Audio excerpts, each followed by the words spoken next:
Hi everyone, welcome to today's webinar. Happy to see so many of you here today, 2,500 already, which is amazing. Can we go on to the next slide, please?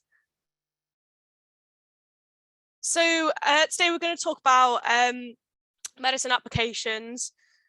So talk's roughly going to last about 60 minutes, and then we'll have time for a Q&A at the end. So if anyone's got any questions, if you could please pop them in the Q&A, and just so we don't spam the Q&A section, if you could just upvote any questions that you want answering rather than typing them out again, that'll be great. So just to introduce myself, my name's Minnie. I'm a final year medical student at Manchester. I did my pre-clinical at St Andrews for 3 years, and then I've done my clinical 3 years at Manchester. So coming to the end now, and to introduce Sophia, who's going to be talking to you today. She's a first year medical student at Imperial. So how are you doing today, Sophia? I'm fine, thank you. Cool. So how's first year been going for you so far? I've really enjoyed it so far, and I can't wait for what's coming up next. Cool. So go on to the next slide. That's okay. So yeah, just a few housekeeping rules. So as I said before, about 60 minutes for the talk, 10-15 minutes for Q&A. So yeah, we should be finished around 8:15. We are recording this session, so if you have to maybe leave early, there will be a recording sent out, and you can access that in a couple of days' time when that's uploaded. Yeah, and as I said, pop your questions in the Q&A section and use the upvotes so that we see the most popular questions at the top. And yeah, if you go on to the next one, we've got a couple of poll questions for you guys to answer. So here we go. Hopefully you guys can see that question.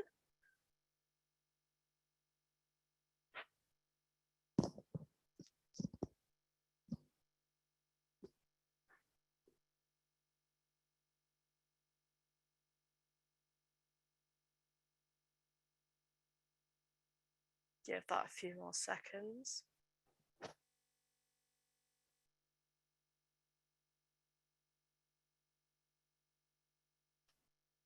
Okay, so it looks like for quite a lot of you, it's your first webinar. So welcome to Medical Projects. As well, we've got loads of articles and other webinars on the website if you want to check those out, and things like work experience and trips. So afterwards, you want to check out Medical Projects website and have a little browse on there. There's loads of stuff for applications and things like that to help you yeah, apply into medical school.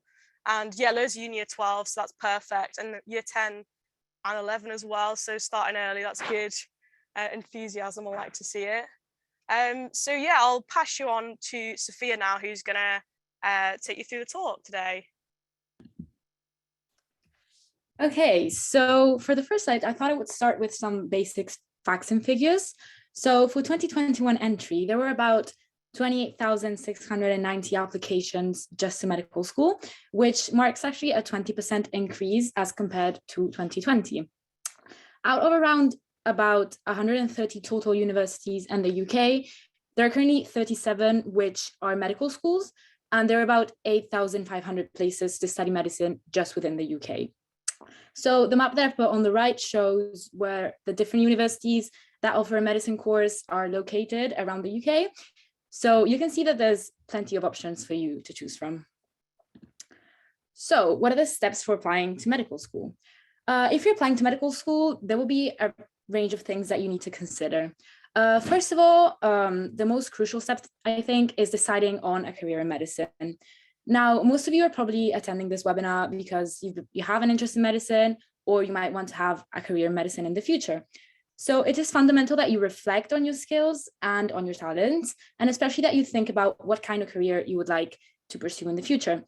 As you probably know, medicine is a very demanding course, so this decision should really not be taken lightly by you. Once you're sure that medicine is really what you want to do, the next step is focusing on your GCSEs. So most UK universities will take a look at your GCSEs, and some of them will even have a minimum grade requirement for you to apply for a medicine course. A-levels also are fundamental because you need to make sure that you research which subjects are required for medicine. And usually this will be chemistry and biology, which are considered essential to apply for a medicine course, but this can also vary between different universities. So if you're curious about this, the exact grade requirements for each year can be found on specific university websites. There is, however, a general guidance that the GMC gives to apply for medicine, and this is as follows. So for students from England, Wales, and Northern Ireland, all UK medical schools will accept applications that demonstrate, first of all, good GCSE grades in math, science, and English. Second of all, a combination of GCSEs, AS levels, and A levels. And third of all, chemistry at A level, and often also A level biology. So for the third subject, usually one other science subject is required. For example, you can take physics or physical science or maths, but this is not always necessary. In fact, a good A-level grade in any other subject, like an arts subject, such as history or a modern language, will also be accepted as a third A-level. So students who mainly have non-science A-levels will normally be required to study a foundation course, which could add a year to your application. But this is obviously just for a small number of people. So if you're not taking science A-levels, you should check this out. This, however, is just general guidance that you should keep in mind. But as I said, check the website of the universities that you're interested in to have up-to-date information. Furthermore, a really key part of your application to medical school is having undertaken some kind of medicine work experience. I will be talking about this a little bit in a little bit more detail in the presentation. When all the previous steps have been completed, you will need to choose a medical school. I will also be talking about at the end of the presentation, so stay tuned if you want more information about this. Finally, in order to get into medical school, you will have to sit medicine entrance exams, and namely these are the UCAT and or the BMAT. So make sure that you're taking your time to prepare for these exams. These are a very important part of the application, so do not take these lightly as well. After all this, if you meet all the requirements that the universities have set for you, they will ask you to sit an interview, after which you'll either be selected or rejected for the course. Now, here is a more detailed summary of the medical school application, and I have divided this into different school years, going from year 11 up to year 13. So let's start with year 11. In year 11, what you'll be doing to prepare for medical school is mostly thinking about your aspirations and deciding whether medicine is really for you. So in January of year 11, you will choose your A-levels or equivalent qualification, whatever you're taking. You should research, as I said, the requirements of the university that you want to go to and choose your A-level subjects based on this. As I said before, broadly speaking, most universities will want you to take chemistry and biology and one other subject.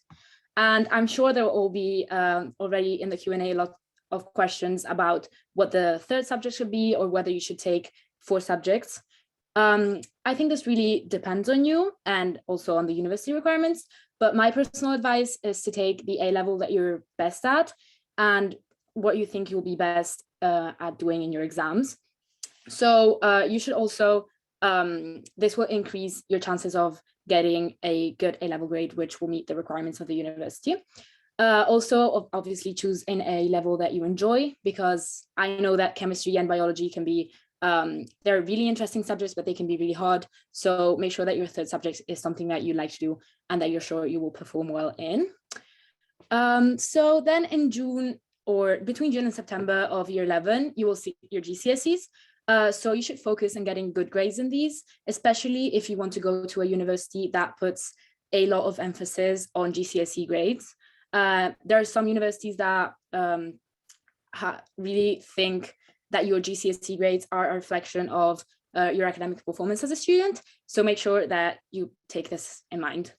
Finally, you should start looking for opportunities to do some work experience, which you will then undertake either in the summer and or during the whole of year 12. So year 12 will probably be your busiest year in terms of university applications, and there are going to be a lot of different things that you're going to have to start thinking about. So if you haven't done this yet by year 12, you should start getting some work experience and potentially even some volunteering opportunities. You should also start considering your course options. So try and look into the universities that you're interested in and to narrow your choices down to 4. Based on this, then you should consider whether you want to sit the UCAT, the BMAT, or both. And around May or June, you should book your UCAT exam, which you will then sit during the summer. Most people will book their exam around June, and then they sit it later on between the end of July and the beginning of September. Make sure that you've set yourself enough time to learn how to take this exam and to practice properly. The summer can also be a really perfect time to start drafting your personal statement, which will need to be completed by the end of September at the latest. So moving on to year 13, which is also a very busy year for most of you who want to apply to medicine. In September, you should book your BMAT exam, which will then sit in November. Again, make sure to do lots of practice and start to familiarize yourself with the contents of the exam and the style of questions. At the beginning of year 13, you should also get your personal statement checked over by your school, and you should have it ready to submit for the 15th of October deadline. I personally recommend that you send your personal statement to as many people as you can, and you get everyone's opinions. So friends, family, and teachers will be particularly valuable to you during this time. On the 15th of October, you will send your UCAS application. This will contain your personal statement, your predicted grades, and your letters of reference from teachers. This might be really different from your other classmates who are not applying to medicine, as their deadline is in late January. You will find that during this time, you're quite tightly packed with things to do, especially in the first few months of year 13, but I suggest trying not to stress too much and allow some time for other hobbies and activities that you enjoy aside from your medical school application. I know that when I was doing my application, I made the mistake of stressing too much and not allowing myself time to relax. So make sure that you do that. After this, between November and April, you'll begin to get asked to sit medical school interviews. So what happens normally is that you'll get emails from university saying that you've been successful and you have an interview. Eventually, you will get your final offers or rejections by May. May is the latest, you'll probably get them before this, and you will then have to make your firm and insurance choices by the end of June. So just to recap, what should you be doing at the moment? It's now the end of January, so if you're in year 10, you should only really be deciding whether medicine is the right career for you. So I suggest you try and talk to as many people as you can and get a real feel of what being a doctor is like. So try and talk about your aspirations to your family, to your friends, to your teachers, and to your classmates, and try and get context for people who work in the medical field. Even just speaking to doctors or medical students is great for your application. If you're in year 11, you should be focusing on revision for your GCSEs and trying to get some work experience. If you're in year 12, you should be focusing on revision for your A-levels, and you'll probably have mocks around this time, and you should start to study for your entrance exams, so the UCAT and or the BMAT. My top tips for the application process in general are the few that I've listed down here. So first of all, don't stress too much. I know that applying to medicine can be a really daunting and stressful process, but try not to let it overwhelm you too much. Secondly, do your research. So there are plenty of websites out there with information, especially accredited websites like the General Medical Council, the Medical School Council, and the British Medical Association have a lot of useful information, and they can help you throughout your application process. On these websites, you will find anything that you're looking for, so information about the entrance exams, medical work experience, and even curiosities about the NHS or a career in medicine. Lastly, make sure to focus on your academics, because at the end of the day, they're one of the most important aspects of your application, and you will need to meet the entry requirements of the universities that you wish to get into. So don't forget about your academics. Now let's talk about medical work experience in a little bit more detail. Work experience is really important for your application to medical school. It is one of those things that the medical schools look for, and it can allow you to stand out from other people, especially if you've done something over a long period of time, or if you've done anything and you can prove that you've learned something from those experiences. I've put a quote from the MSc website, which I think highlights the importance that medical work experience plays in your med school application. So this goes, medical schools require applicants to have an understanding of what a career in medicine involves. It is therefore essential that applicants gain people-focused experience of providing care or service before submitting their application. This is the reason why work experience is so important, and you should be focusing on finding opportunities to undertake medical work experience. The two main types of work experience I've listed down on the slide are the two main types that applicants can have before applying to medicine. So the first one is experience with other people in a caring or service role, and in particular with people who are ill, disabled, or disadvantaged. This type of work experience can include anything from a weekend job in a shop to even volunteering in a residential care home. So undertaking some kind of experience in a caring or service role is strongly recommended by most medical schools, as it's greatly appreciated by any medical school that you're trying to apply for, and it will help you develop some skills and qualities that you will need for your career as a doctor. The second type of work experience is direct observation of healthcare.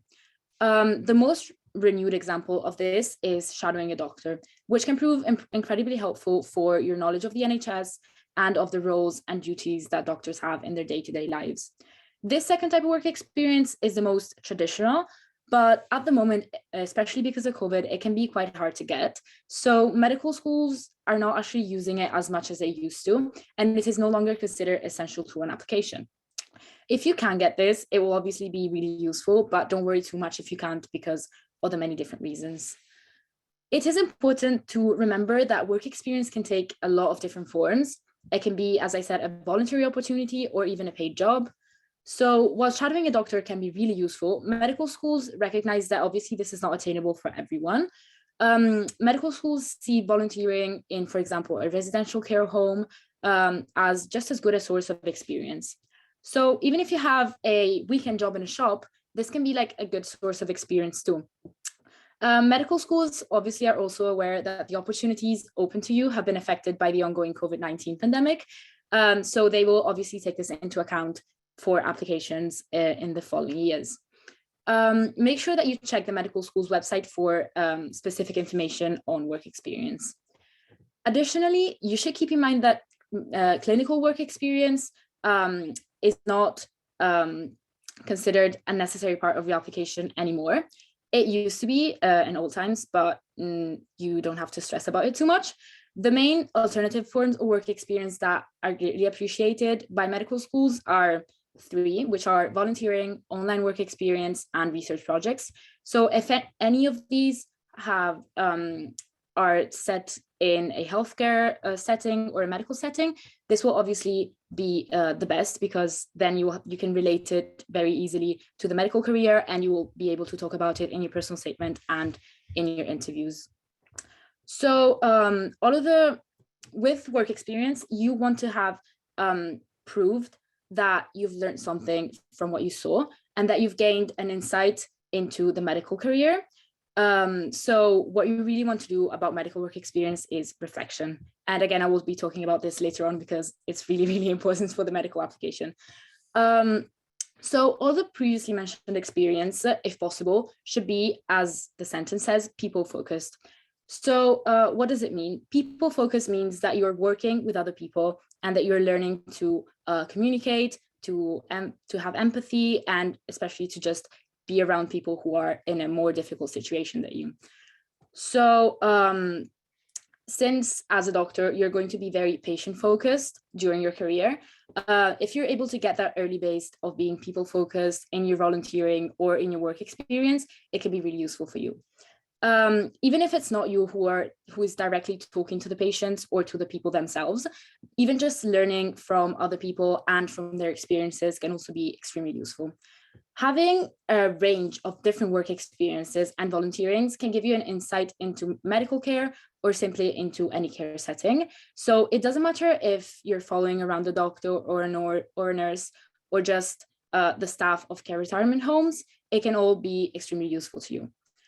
So your work experience or volunteering settings will also allow you to test the different skills that you may need when you become a medical student and eventually a doctor. So you can talk about all of these later on to prove that you've gained those skills from your medical work experience. So I think Minnie will be covering this side. Oh, I didn't know that. Am I? So I'm assuming, is this, oh, okay. So this is one of the courses available on medical projects. So again, we've got 15% off code here. It's great. You get to see patients, learn to take a history, and the tutors are all really well trained. So you'll get some really good feedback, and it's something really good to reflect on your applications as well. So, as Sophia was saying, reflection's really, really important. So we'll talk about that later. But again, if you write down that code and save that code, then you can use it when applying for the course. But yeah, I'll pass back to you. So now, as I said, medical work experience is really the key aspect of your application. And getting medical work experience can take some time. You may need to apply to many different places before you get a positive response. So the first step to take in order to get work experience is to prepare a short CV and hand this in to places in your area or around your house, which you think can relate to healthcare. And in the CV, you should be saying that you're willing to volunteer for them. These places could be care homes, hospices, general practices, and of course, hospitals. If you have no luck with this, then do not worry, because there are other useful activities, which might include reading medical journals or following the news about the National Health Service. These things, even if they're not technically work experience, they will still emphasize your interest in a medical career and your willingness to do research about what you're passionate about. So if you know any doctors, or if you can talk to your GP, then arranging time to speak with one will just provide you with materials that you can use in your interview, as well as demonstrating motivation and initiative from your part. All healthcare professionals can be a valuable source of information and experience, not just doctors. So, because after all, doctors work as part of a large team, which involves many different healthcare professionals. So demonstrating that you have a sense of these different professions and how they work and interact together will help you both in your personal statement and in your interview. So when finding medical work experience, you must always try to be proactive and efficient. And if you cannot organize the work experience that you were looking for, always try to find alternatives. There are some fantastic free online resources which are available to you that can give you a taste of what working in healthcare is all about. So for example, I've listed some here that were taken from the GMC website.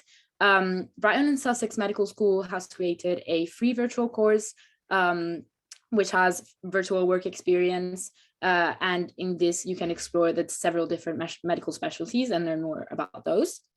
Secondly, the RCGP has also created a free interactive platform, which is called Observe GP. And this highlights the many different aspects of working in primary care. Also, the GMC and NHS England have developed a free virtual reality app, which provides insight into a patient's journey into GP practice. All of these are really good if you want to look, if you're looking for online resources. Moreover, all forms of voluntary work can provide you with helpful experience. So obviously, while volunteer work in the NHS might be a bit disrupted at this time, especially because, as I said, COVID, there are other schemes which are still in operation, and they are really worth exploring, in my opinion. So there are useful volunteering websites, which may include, but obviously are not limited to, the ones that I've listed here. So the Do It website and the Nextdoor websites are both really good. And if you're wondering what they are, just look for them and you can get involved even for a short period of time. It's online, so it's really easy for you to do. Lastly, obviously, you might also try to call or email local GP practices or care homes or hospices or even relevant hospital departments. Being able to arrange some kind of medical work experience in these settings will be a really remarkable addition to your application, and it could provide you with valuable insight into a career in medicine. So in order to help you do this, we have provided you with some pre-made call and email templates that can be useful when you're looking for work experience. So these are on the next slide. Don't worry about like taking screenshots, etc., because I think Vinny will be putting links to this in the chat. They're ready to go. I'm on it. And also you will get these in the email containing the webinar recording, etc. So as you can see here, the one on the left is a call template, and it just really walks you through the whole calling a GP practice, what you should be saying, and the different scenarios that might present to you. So there are arrows that guide you through the different things that you should be saying, either when you get a positive or a negative response from the GP practice. As you can see from the two circles in this image, the main two goals that you're looking for when calling a GP practice are, first of all, finding out whether they accept work experience students, and second of all, if you get a positive response, to try and arrange this as soon as you can. So if you're looking for work experience on the phone, to do this, you can use this template. Then on the right, we have the other template, which is for emails. As you can see, it provides you with a lot of different things that you should pay attention to when you try and write an email to a GP practice or a hospital. And it gives you really useful tips, which you should really take into consideration. So for example, it tells you to have a professional email address, not to expect a reply from everyone, and also to be sure to complete a spelling and grammar checks. This can seem a bit obvious, but if you don't do this, your likelihood of getting a place to do work experience is not high. So yeah, you'll get these, and if you want to use them, they're really great. So just going back a second. Finally, I just want to reassure you that you do not need to have undertaken months and months of work experience or have impressive stories from your time spent as a student shadowing a doctor. Most medical schools actually do not set a minimum requirement for the number of hours you should be doing work experience for. I don't think I've ever been asked in interviews or in the personal statement to state for how long I've been doing this, or I've never been asked to name the place that I've done this or the doctor or anything. The really important thing that you should be taking from your work experience is reflecting on what you've learned. The only questions that you'll ever get asked are to, for example, list an example of when you've developed a certain skill or quality, or to just remember something that happened during your work experience that made you reflect about the medical career. So also, many medical schools will expect the work experience that you have undertaken to have taken place during the 2 years prior to an application. Thus, I recommend that you start looking for work experience around the end of year 11. If you try and find as many diverse forms of work experience as you can, and you try to reflect on what you're discovering and what you're learning throughout your work experience, this will be great. And it will be really, really important further on in the application process. So, reflection.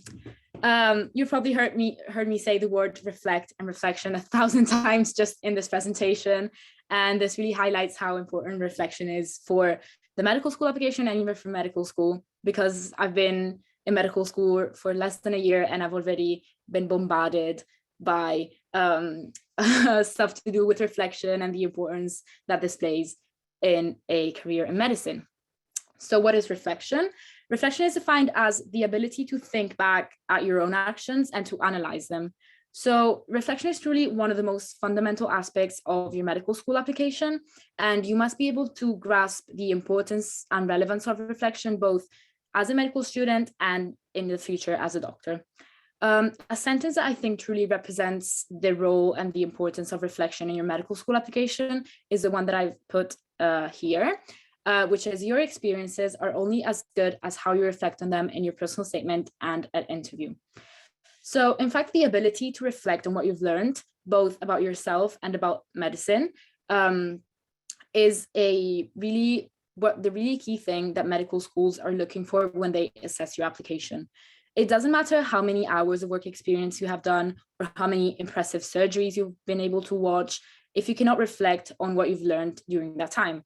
So medical schools place a big emphasis on the ability to reflect, because this is something that you will be doing throughout your medical career. For example, after any patient encounter, you'll have to write a reflection, or after any major breakthrough during your clinical practice. So why is reflection so important? First of all, effective reflection shows a high level of maturity and insight that medical schools are looking for in all of their applicants. Not only does it show off your analytical mind, but also it demonstrates that you know what it takes to become a good doctor. At this stage in your medical careers, which are just beginning now, the most important step is that you link what you see and what you learn to the General Medical Council's good practice guidelines. So if you haven't heard of this, there is a really useful document that the GMC produces every year, which is called Outcomes for Graduates. And it basically states all the different qualities that medical students and doctors should have during their career and during their studies.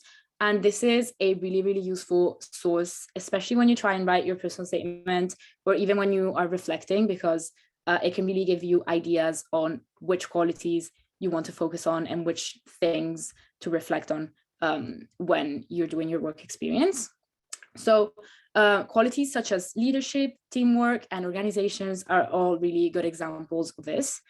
So showing that you have observed and thought about demonstrating these qualities while you were on work experience or while you were volunteering will really boost the quality of your personal statement and even of your interviews later on. The second key component and important part of reflection is that it shows that you're constantly willing to improve yourself. So this is true for any occupation, but especially for medicine, where you will constantly be expected to review your performance and to better yourself as a doctor. However, obviously, reflection does not need to start and end with a good experience. In fact, reflecting upon your own or someone else's mistakes can even be more powerful, especially at the stage when you're observing other doctors doing their job.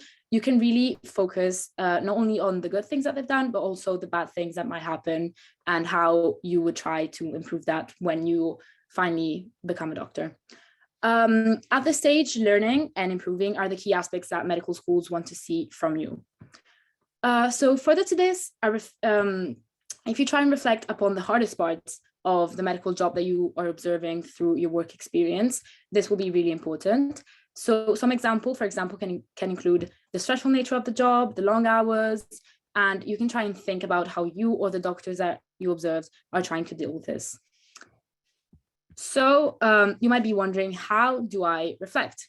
My top tip, which I've been using for my medical school application and in med school as well, is to keep a diary during your work placements. In fact, it can often be really hard to remember everything that happened during your various placements, especially if you have more than one work experience. So if you have, for example, shadowing a doctor, volunteering, and doing a lot of different things at the same time, you might forget something that happened that at the moment you thought was really important. So having a diary to note down everything that you see is really, really important. You should be focusing particularly on certain events of the day and how the different professionals that you saw can interact with each other during these events. So again, if you have a look at the GMC's good practice guidelines, they will give you examples on what to reflect about. This will really help you focus your reflection and know what you are looking out for.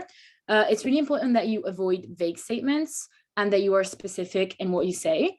So this is why talking about a particular past incident or an event can often help, because it helps you focus on the facts and not speculate on what you would have done on or what could have happened, but actually on what happened.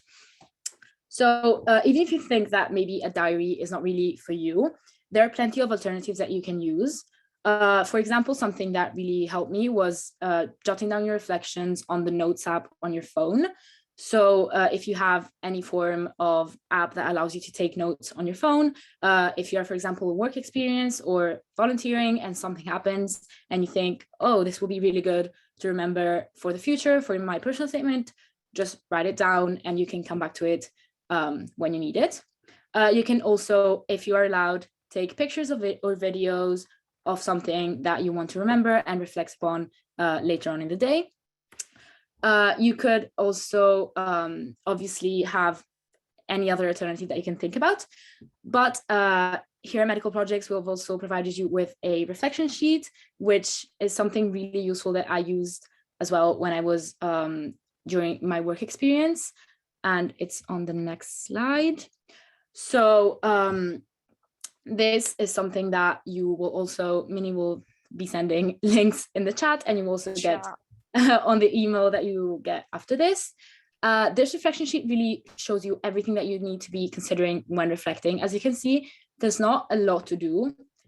So maybe from my descriptions of reflection, you're thinking that you need to write down a very long paragraph about what happened. You need to be reflecting and thinking. But as you can see from here, it's not that difficult. And if you try and do a bit of this every single time you will go on work experience, you will be really grateful at the end. So as you can see here, it gives you date and location, which is obviously really important to remember when what you're talking about actually happened. Specific example. So as I said before, try and always be specific. As you can see here, it says I spoke to for blah, blah, blah. And so the sentence is really short, but it's really specific, and it focuses on the particular event that you're talking about. Then we have a column saying how it made me feel and why. This is really important because obviously everything is from your point of view, and how you process and think about what you observe is important for medical schools. Then there's this column, which I think is the most important, and it says what qualities did this demonstrate? And here you can list all the qualities that you think this demonstrated, and especially qualities that you think will relate to a medical career. So as you can see here, they listed empathy, listening, and non-verbal communication. And these are all really good for a doctor. Then it says what I learned about a career in medicine, and again, relate this to the qualities and think about whether you would want to have these qualities as a doctor, and if the doctors you observed actually had these qualities.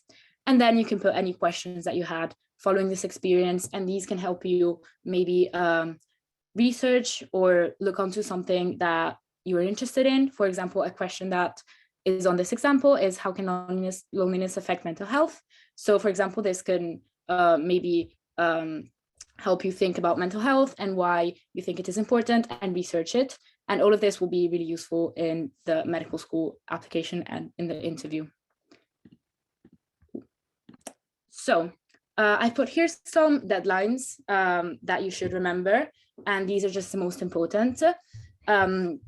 Obviously, I put the ones for 2023 entry because this is the next application process, because if you're trying to do it for 2022, you probably will have done most of this already. So for 2023 entry, in May 2022, UCAS registration will open. And this doesn't mean that you need to be submitting your application straight away, but just that from that date on, you'll be able to create an account on UCAS and put all your personal information, such as your name, your grades from GCSE maybe, or any other information that will be useful during the application process. So if you can, try and do this as soon as it opens, because I think that it's something that doesn't take that much time. But if you just procrastinate and have to do it at the end, when you're already stressing about all the different things that you should be doing, it's something that will take a bit of time. So if you can do it in May 2022, when you won't have that many things to do, try and do it then. Then on the 20th of June 2022, the booking for the UCAT will open, and try to book the UCAT if you want to do it as soon as you can.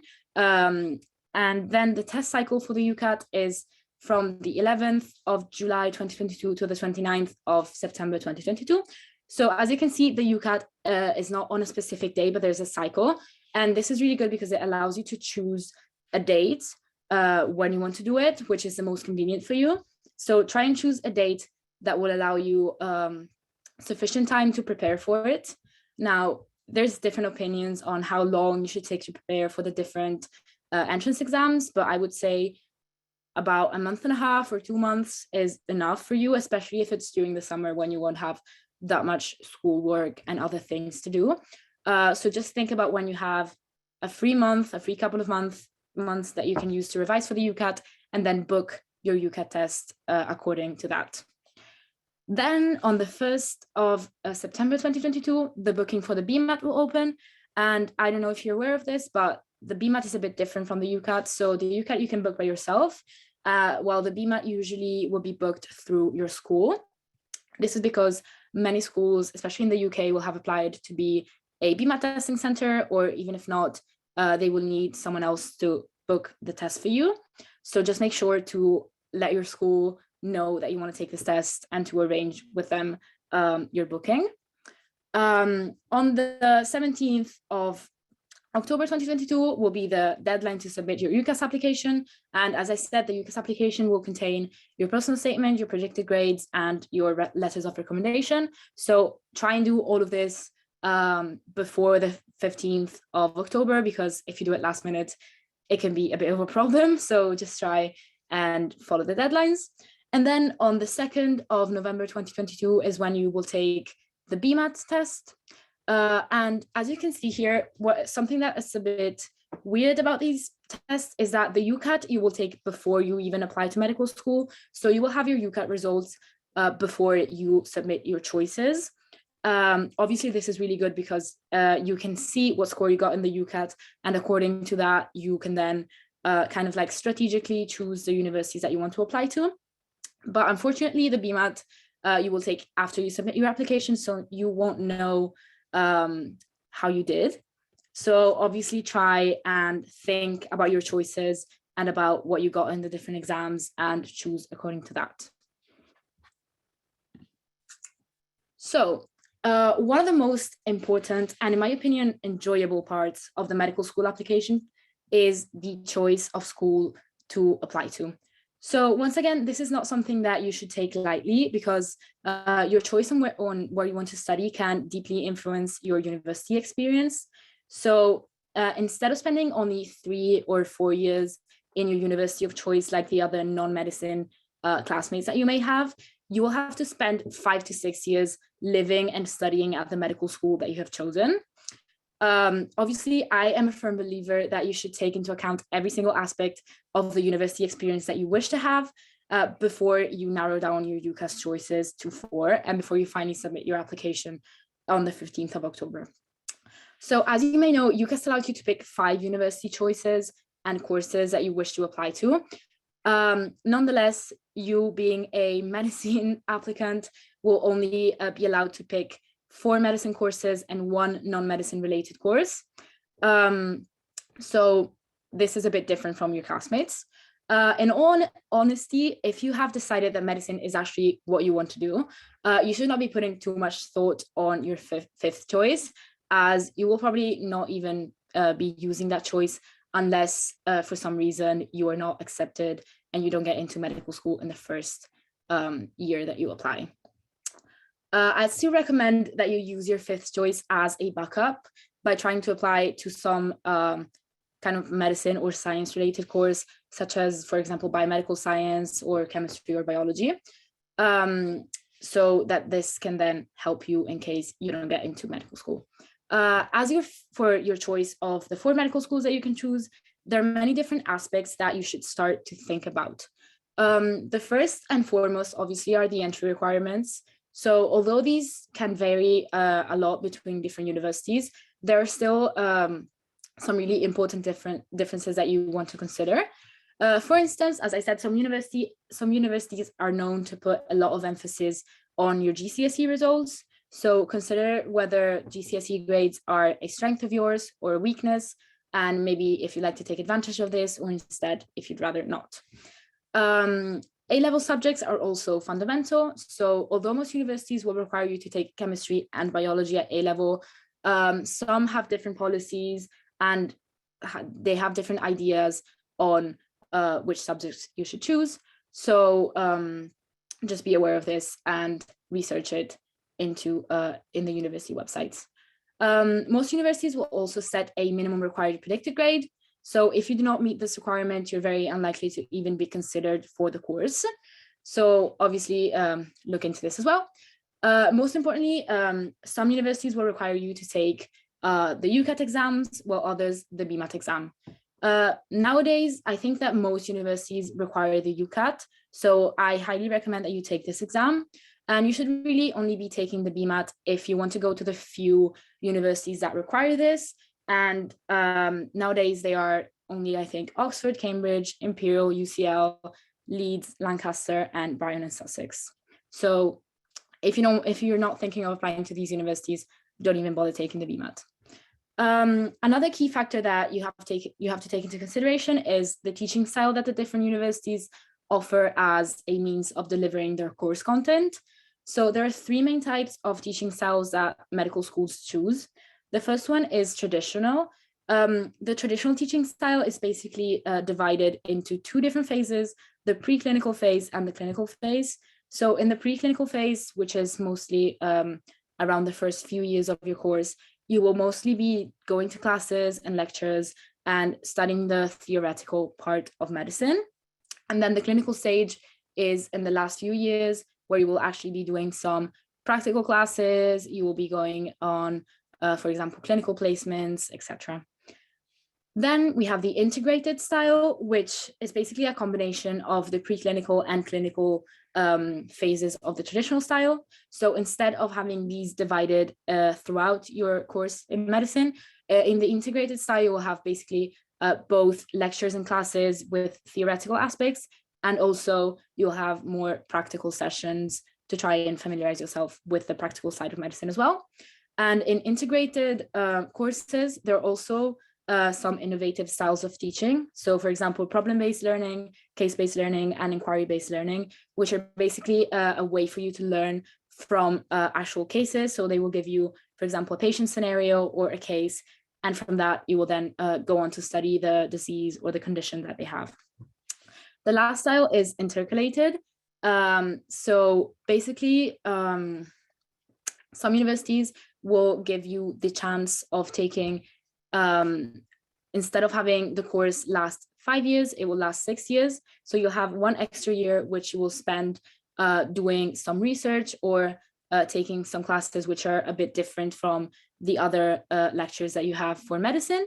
And this will allow you at the end of 6 years to come out with both a medicine degree and a BSc or MSc, which is a Bachelor of Science or a Master's of Science. So if you are, for example, looking to go into research, or if you're interested in some specific part of medicine, maybe look into intercalated teaching styles. Then you should also consider the location of the university. So this will depend on whether you want to live in a big city like London or a small town. You might also wish to, for example, live at home, and therefore you should choose the universities that will allow you to commute from home. I would also recommend that you look into the extracurriculars that you wish to take, as different universities can have different clubs and societies. So for example, if you're a person who is really into sports, or maybe if you are already an athlete for some sport, just make sure you look into the university website and maybe see how much emphasis the university puts into your favorite sport, or if there are any clubs and societies that offer something that you will have as a hobby. So just here on the right, I've put some resources that I think are really good to help you when choosing a medical school. First of all, University Open Days. They're a great way for you to familiarize yourself with the community and the overall atmosphere of the university that you wish to attend. And they can be held either in person or online. Nowadays, they're mostly online because of COVID.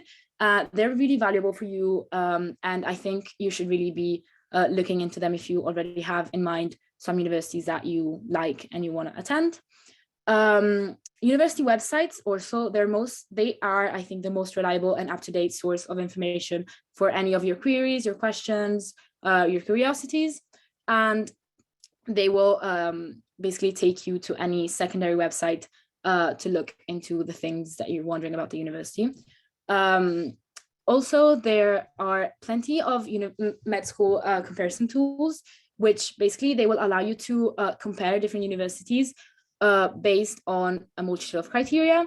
So, for example, I remember when I was applying to medical school, I used this to compare the universities based on like student satisfaction, on the ranking of the universities, and the quality of education. Something that I use a lot throughout my application to medicine is talking to current medical students. And this is a really, really valuable source, because medical students who are already attending the university that you might want to go to can give you some insider tips for the application process. They can tell you what their life at the university is like, and they can really give you a feel of what the university feels like. So something that I used a lot is the app UniBuddy, which most universities now have. And it's basically like a messenger app where you can talk to current medical students, and you can even make really valuable connections to medical students that you might enjoy having when you actually get into university. So furthermore, I think to help me choose the 4 UCAS choices that I eventually submitted, I used a very good document, which is produced by the MSc every year, and it's called the Entry Requirements for UK Medical Schools. It's a PDF, and it lists all the 37 medical schools in the UK, and it has their updated entry requirements and admission statistics. So what I did is, for example, I printed this whole document and I looked at all the 37 universities. I looked at what the entry requirements they have and whether I met them or not. And I started like excluding them based on, for example, the location, the entry requirements, the entrance test, etc. So if you're really someone who's really keen on doing this, do it, because it really helped me. So with this last slide, I really just wanted to touch on the differences in the application process for international students. So I'm guessing that most people who are attending this webinar are probably UK students, but there might be some internationals who want further explanations. So the application procedures for international students are mostly the same as for home students. However, international students will have additional things that they need to consider. For instance, they'll have to look at the non-UK entry requirements. So the academic entry requirements will usually be listed on the university websites alongside the UK requirements. So don't worry about this. And even if you cannot find them for your home country qualifications, you can always email the university and they should make this available, this information available for you. There will also be differences in the requirements for work experience, which might also be harder for you to find in foreign countries as compared to the UK, where this is mostly common practice for aspiring medical students. Internationals wishing to apply to study medicine in the UK must also take into account the different fees that they might have to pay, particularly now that following Brexit, EU students are classified as overseas and they no longer have to pay home fees. So really try and take this into consideration if you wish to apply to the UK. There are also differences in student support and scholarships, although this information can really vary from year to year, and this will also be listed on university websites. So if you're curious about this, just have a look.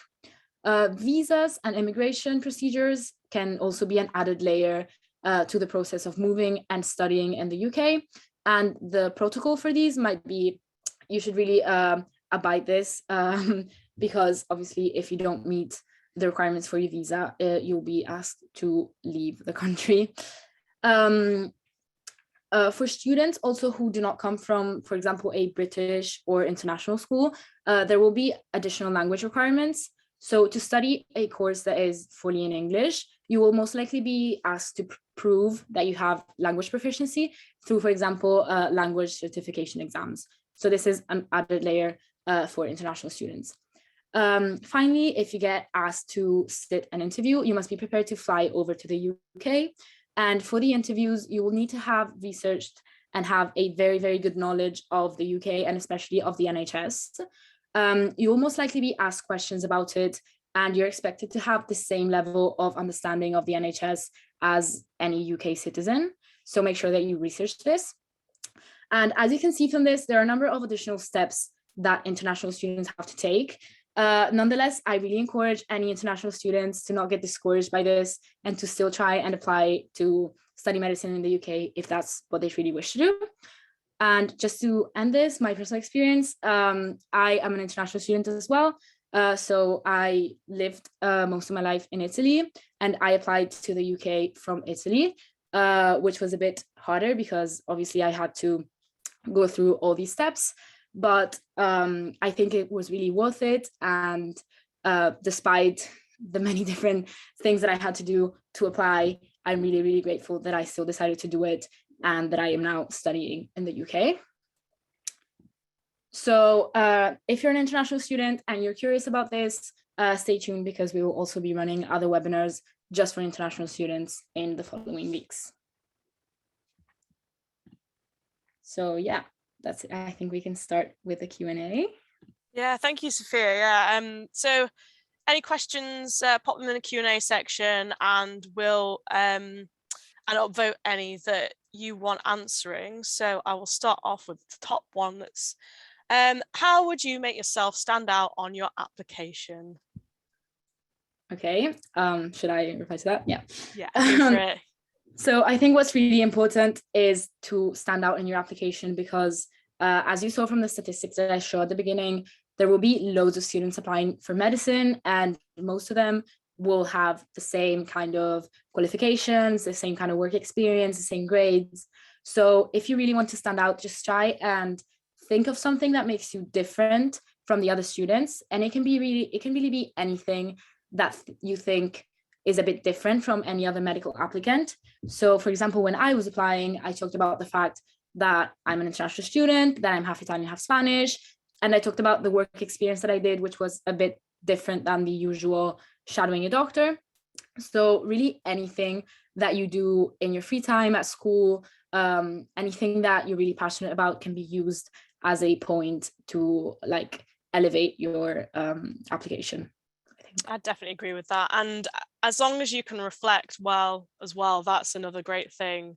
As Sophia was saying, reflection is so important. And if you can do that well in your personal statement and in your interview, then I think that's just going to stand you in good stead for getting in. So we'll go on to the next one. Loads of questions coming in. So is virtual experience as useful as normal work experience? Okay, so I personally had this question when I applied, because I applied when COVID basically had just begun. So many in-person work experiences were not available anymore. And I think that obviously if you can find any in-person work experience opportunity, that will be great for you. But if you can't, don't worry at all, because virtual work experience nowadays, there are many that are really, really good. And they are basically the same as attending in person. And obviously, as long as you can reflect on what you saw in the virtual work experience, and obviously like think of the qualities that you saw in the doctor, or talk about the skills that you gained from it, it will be the same as in-person work experience. So yeah, just make sure you reflect on it and think about what you're learning, and then it should be fine. Yeah, and I'd like emphasize how good just working in a caring role is. I remember going to an open day at Nottingham and them saying, you know, it's all well and good if your, you know, aunt or uncle's a doctor and you can easily get work experience. We want to see that you've actually, you know, really made an effort in, you know, applying yourself and trying to get and committing to a role in a caring position and working with people from the general public. So that it's always a really great one to do. I worked in hospice for 2 years and absolutely loved it. So I'd always recommend doing something like that. It was a really, really good experience. So probably we've covered that one as well. So how hard is the BMAT and UCAT? Okay, so this question, I mean, it really depends on you and on who you are as a person, because the UCAT and the BMAT are actually quite different. They're different style of exams. So the UCAT is mostly like logic, and it tests your way of thinking, while the BMAT has also some like science. So it has some questions about biology, chemistry, and physics. So obviously, if you are deciding on whether to take either of these exams, think about what you are better at. So if you're someone who is really good at academics and you're really interested in biology and chemistry, then the BMAT will probably be a good exam for you, and you will find that easier than someone who is more of a reflective person, someone who really likes logic and like visual games and has a really like visual way of thinking. Then that person will prefer the BMAT, I think. But they're not really difficult exams, as long as you take the time to prepare for them and to really, I think the most important thing for both is just practice. There's plenty of books, online resources, everything with question banks and example of exams from the past years. And if you just keep doing questions, keep revising, keep practicing, keep looking at your mistakes, then that's all you need to do to pass these exams. Yeah, I think it's just time commitment and practice. I mean, your scores will be shocking when you start. I mean, I was just like, oh, how am I going to get into medicine doing this exam? And then you just keep doing it, and little and often as well. Don't, completely commit your whole life to trying to ace these exams. Just doing a little bit every so often, you'll pick it up and get better. So don't panic when you first start and you have no clue what you're doing. And I think it's timing as well. Timing is so important in those exams. So doing it with a clock out and just making sure that you're doing it speedy. So next question, what extracurriculars would you recommend? Okay, so for extracurriculars, obviously anything that you're interested in, even if it has nothing to do with medicine, it's really good to have, because as you will find out when you're writing your personal statements, medical schools always look for someone who has a good work-life balance. So they want you to show that yes, you're committed to your academics, and yes, you study a lot, but you also have something in your life that is not related to school, and that you do just to pass the time and to release some stress. So any sports, any hobbies that you have are really good. And I also recommend if your school or if anyone that you know has any extracurriculars related to medicine, you always try and always take those. For example, when I was applying, my school had a medical society, which was basically all the students who wanted to get into medicine. And we would meet once a week and just talk about the application process. And sometimes we would just like interview doctors and stuff like that. That's also really, really good. Yeah, I agree with all that. Let's see what the next question is. Do we need any certificate for work experience and charity work? So I think this depends on the university, but in my experience, I've never needed to prove that I've done anything. I was also really worried about this because one of my work experiences was volunteering at the hospital with children. So I didn't really have much to prove that I'd done it, like apart from the a doctor who signed a thing for me. But you don't really need, I don't think you need anything to prove it. Obviously, don't make up anything that you have done. Really, really bad. And then when you actually get asked questions about it, you won't know what to say. So no, you don't need a certificate, but obviously don't make anything up. Yeah, please don't make anything up, because they're very on it as well. Like they're very good, like the GMC, and it will be a big fitness to practice thing, and they find out. So they will be able to tell also from your interviews. For sure. Advice on writing a personal statement.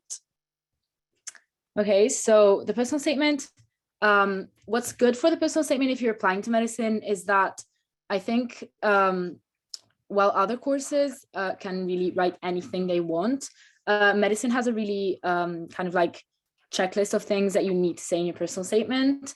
So the three main things that you'll be asked to say and talk about are your motivation to do medicine, your skills and experiences that you've done to prove that you will be able to be a good doctor, and then also your extracurriculars and other things that you do apart from medicine. So those are the most important things.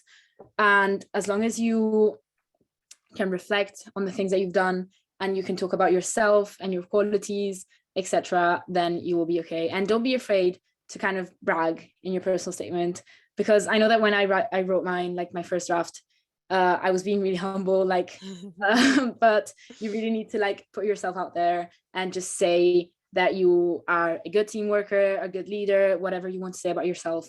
Just be confident and say that you have those qualities because you have them. And be prepared to rewrite and draft and draft. Because I honestly remember doing my first draft, and one of my teachers just went with a big pen to one whole paragraph, and it was just scary. But they know what they're doing, and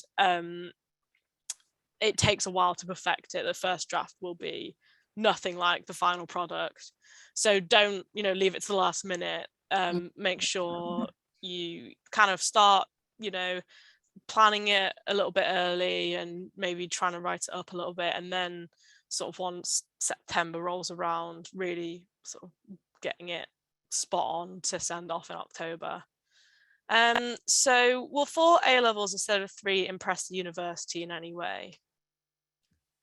So honestly, I think that it doesn't really matter if you take 4 A levels instead of 3, because it does show that you're really passionate about your academics and that you put a lot of effort into it.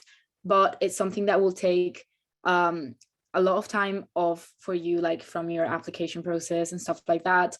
And especially if it's something that you don't want to do, don't feel that you have to do it just because medical schools see it as better, because I don't really think that's true. As long as you meet the requirements for like chemistry, biology, your overall predicted grade, then it's fine. You are considered the same as any other applicant.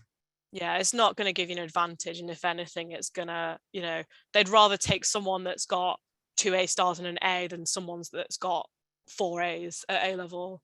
So I think unless you're really confident that you're going to absolutely smash those exams, I would recommend just sticking to 3, because that's all that they're going to look at in the end.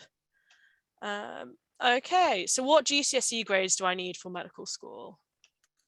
So this can vary, and some schools don't even have a requirement, but I think in general you really need good grades, like mostly 9s, I think, and they will obviously be listed on the medical school website. But the subjects that you'll be like really focusing on, which is what they usually ask about, are math, science, and I think English. So you will need like top grades in those, and then also really good grades in your other subjects. Yeah, I'd say just I've put the entry requirement thing from the GMC on the chat, so have a look at the entry requirements and GCSE requirements for each of those, and maybe tactically try and figure out where your strengths lie. Like if you've got really strong GCSEs, maybe apply to somewhere that puts a lot of weight on GCSEs, and then if they're not as good, then maybe have a look at somewhere that doesn't even look at your GCSEs, as long as you've met the bare minimum. Is it possible to retake the BMAT and UCAT? So in the year that you're applying on, it's not. There's only one like testing cycle for each exam every year. If you want to retake the exam, you'll have to wait for the next exam session which is the following year. So again, I really recommend coming like showing up prepared to those exams, and just don't worry too much, but try to really be prepared on the day of the exam. Agreed. Okay, so how can I use summer to boost my application? So summer is really important. I think the summer between year 11 and year 12, and also the summer between year 12 and year 13 are really, really important. So in the summer of year 11, I suggest you do is look for work experience, because as I said, it can be a really difficult process, especially if maybe the GP practices and hospitals around you do not take students for work experience. So in that summer, try and look for something. And if you can even volunteer or have a job or any charity work during that summer, that's also really good, because it shows that you've been committed to medicine for a long time. And in the summer between year 12 and year 13, that's when you really will have to be focusing on your application. So starting to write your personal statement, taking the UCAT, preparing and taking the UCAT, and if you've chosen to do so, also preparing for the BMAT. So yeah, that's all you should really be doing. Cool. When should we start preparing for UCAT exams? So as I said, you can actually choose the date of your UCAT exam, but it will be during the summer of year 12. So there's many people have different opinions on how long you should take to prepare for the exam. But if I'm being honest, like I personally prepared for a month or a month and a half for each exam. Obviously, like at the beginning, just do some questions every day, don't stress about it too much, and as you get closer to the day of the exam, just start doing more and more and more revision, and you should really be fine. As long as you do loads of practice, there's not really that much content to revise, even for the BMAT, because The science questions assess like GCSE level materials, basically. So just do a lot of practice. Yeah, I agree with that. Is an EPQ necessary? Oh, did you not have Don't have that. EPQ? I can't remember what it stands for. Is it extended project qualification? So I did do one when I applied, but necessary. I don't, definitely not necessary. But I don't know if it's something that you're interested in and you want to do because you think it's going to be a fun experience. I quite enjoyed doing mine. I did mine on medical ethics, so it was quite like quite a nice thing to talk about in interviews and on a personal statement, and I reflected on it and linked it to some work experience. So if you think you're going to enjoy it, then do it. But necessary, I don't think it's necessary. Cool. So the next one is the DfE Gold Award valued by universities when selecting students for a course of medicine? So I'm assuming you didn't have Duke of Edinburgh either. No. Again, I valued probably not, unless you but if you can, I think the award itself probably not, but if you can reflect on it and say, how does it make you a good doctor or a medical student, then that's great. And go ahead, it's fun as well. I really enjoyed my expedition, so it's a good laugh as well. So yeah, if you want to do it, but I don't think it's going to give you some massive advantage unless you can reflect on it really, really well. So we'll go on to the next one. We've kind of answered that one. I'll scroll down to for you more of the niche ones. How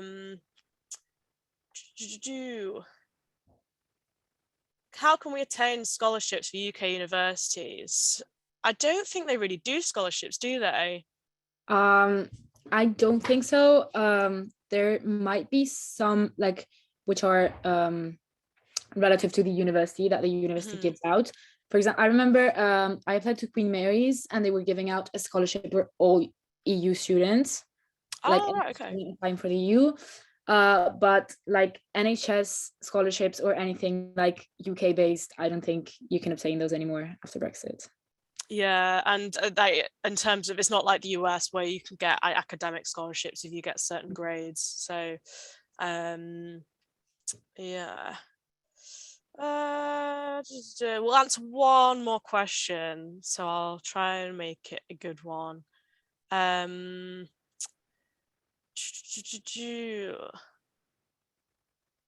Is it possible to study abroad for a year? I feel that's quite a nice one to end on. Is there much opportunity at Imperial to do a year out abroad? I think so, yeah. Like most, obviously go and look at the university websites, but most universities will offer some kind of like time abroad, even if it's not like a full year, because I think for medicine, it's quite hard to do a full year abroad. It's not like Erasmus or any other thing for like other subjects. But for example, I know Imperial does an elective like on the last year, which is basically 6 weeks that you can choose what to do and where to go to get some real world experience of medicine. And I'm thinking of going abroad for mine to someplace like India or like anywhere in Asia. So there is opportunity, but it will mostly be during the last few years of your degree, not at the beginning. Yeah, I think Manchester, I'm not 100% because obviously I did half my degree at St Andrews, but I think a lot of the Manchester students have been able to do like a European studies program where they've learned French throughout, first few years, and are, spending some time in France as part of their degree. So I think, yeah, as Sophia said, just have a look at the university websites, and if there isn't time during your degree, there's definitely, time later on when you qualified. A lot of people do a third foundation year out in, Australia or New Zealand or anywhere in the world. So, but yeah, as I said, have a look. So cool. We'll bring that to the end there. Thank you, Sophia. That was a really, really great talk, and hopefully everyone found that really useful.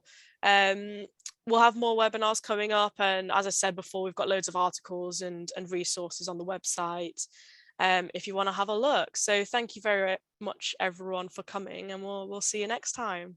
Thank you. I hope you enjoyed.